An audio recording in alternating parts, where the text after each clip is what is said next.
So it's Monday morning, and I don't normally do stuff like this, but I was thinking about something I'm working on, and just wanted to share this. Thought it might be helpful to somebody out there.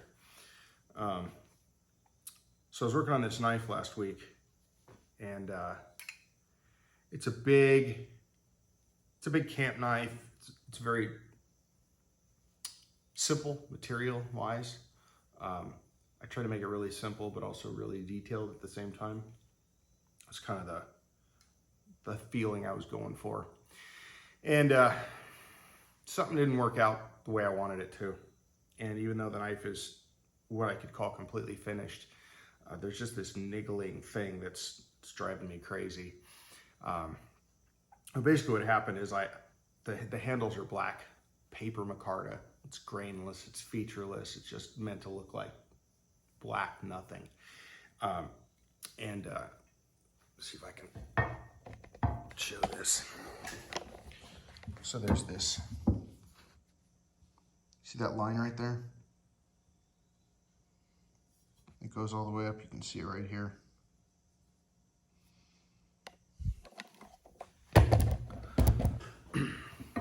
So that line is where I took two thinner pieces of micarta, glued them together, because I didn't have a thick enough piece, and I just thought I could make it go away, and you wouldn't be able to see that joint, but of course you can.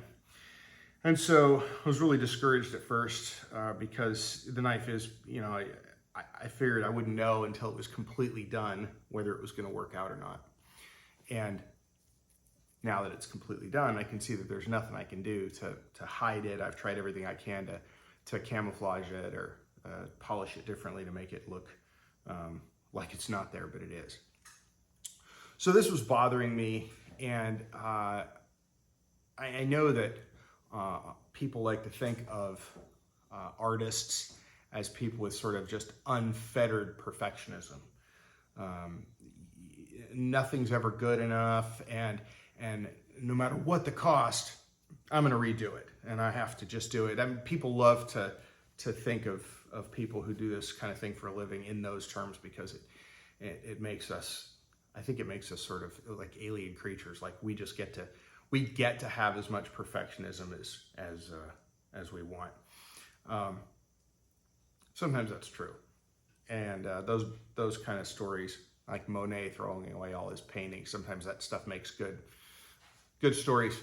But I ordered some new material, and I'm gonna have to bust this handle off, and I'm gonna have to redo it. And I knew that, and I've had enough time to come to grips with the fact that that's what I'm gonna have to do. But I was thinking about this yesterday in church, because when you go to church, you're supposed to be thinking about what you're doing on Monday morning at work, I guess. And you're probably not supposed to, but I am, because there's some stuff you can't switch off. And I was thinking about that little line in an otherwise, in a knife that I'm really happy with.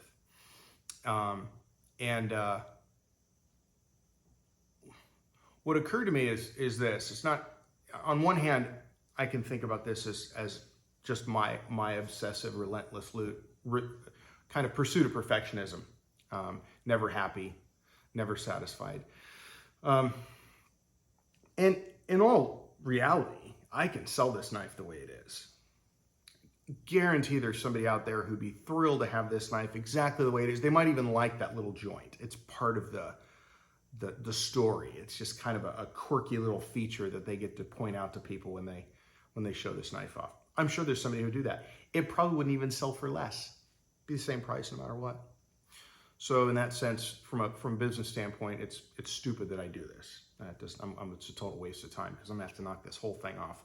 And I've got these liners, these like, file work liners on the back that's all gonna have to get, I'm a good chances I'm gonna ruin that and have to at least partially redo all that. But sitting in church, I was thinking about this. I was thinking about myself and my own life. And I was realizing that God looks at me the way I'm looking at this knife. In that This is my creation, just like I'm his creation.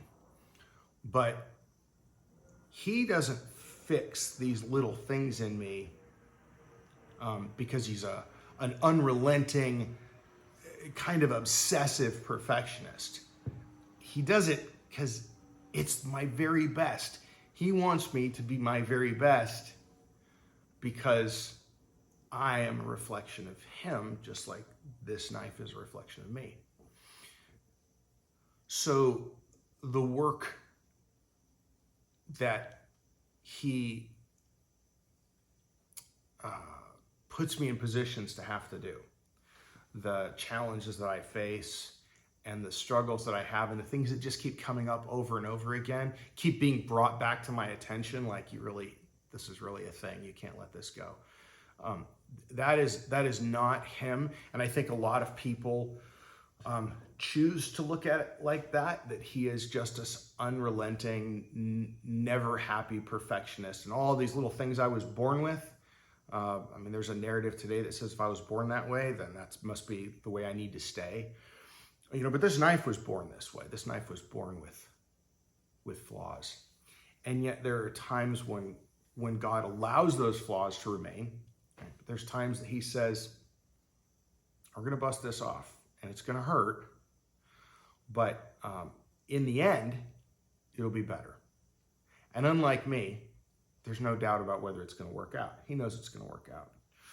So whether you're talking about a knife and you're working on something, and this is not my sales pitch to be an unrestrained perfectionist. That's not what this is about. But whether it's a knife or something else in your life, or whether it's you and you're going through struggles and it feels like God is poking at the most sensitive parts of you, that he's just not letting you be who you are. Maybe it's not because he doesn't like who you are. Maybe it's because he likes who you are so much that he is unwilling to let you remain as you are.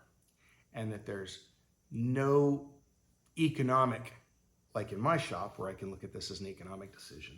There's no economic decisions with God where he says, no, I've already spent too much time on that one. I got to move on. It doesn't work that way. In his kingdom, we're all worth the continual work, on and on and on. So just thought I'd share that this morning as I get ready to tear this thing apart. I just wanted to see if that was maybe some help to somebody out there.